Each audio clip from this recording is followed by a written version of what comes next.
Atlantic put out an article a couple days ago where it talks about like market corrections and stuff. I'll put the title of it up here. You can usually find a gift link on Reddit for these kinds of things, or there's like a bunch of other ways that you can go about getting free news articles.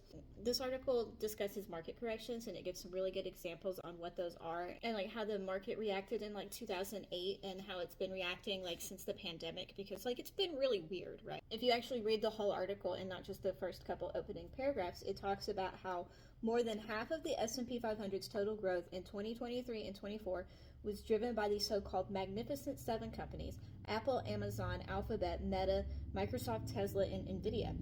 During those 2 years alone, Tesla's value rose by 286%, Meta's by 355%, and Nvidia's by 861%. The biggest firms have always been responsible for a disproportionate share of the market's growth, but have never had the gains to be acutely concentrated.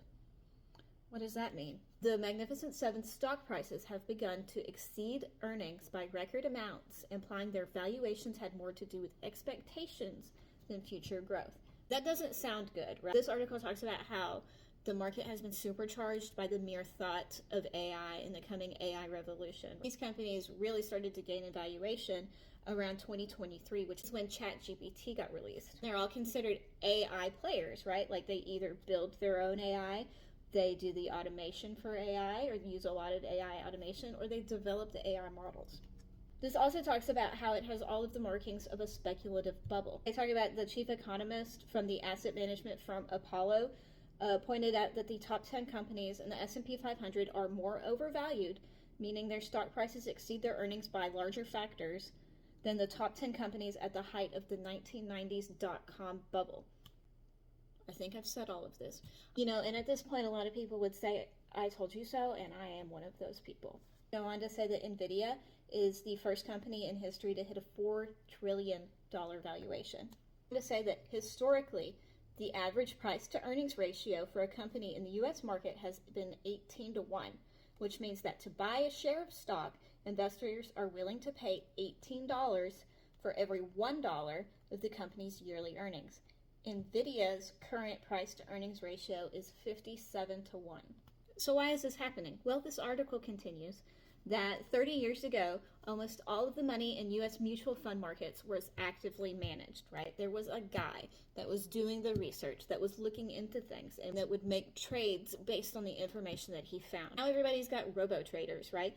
And everybody is buying into the same funds. Like all of our pensions, all of our 401ks are probably like heavily into the S&P 500, right? Like that's supposed to be the safe stocks. Typically people invest in a fund or automatically buy stocks in one or two companies. This article goes on to say that in June of 2020, Vanguard released a statement bragging that fewer than 1% of its 401k clients had tried to sell any of their equities from January to the end of April, even as the economy was melting down.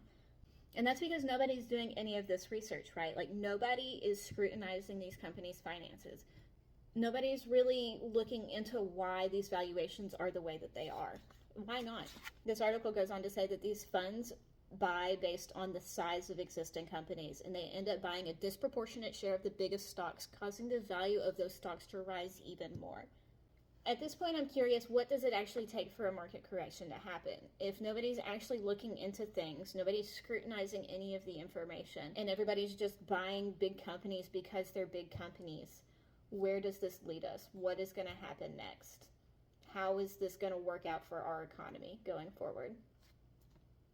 Let me know.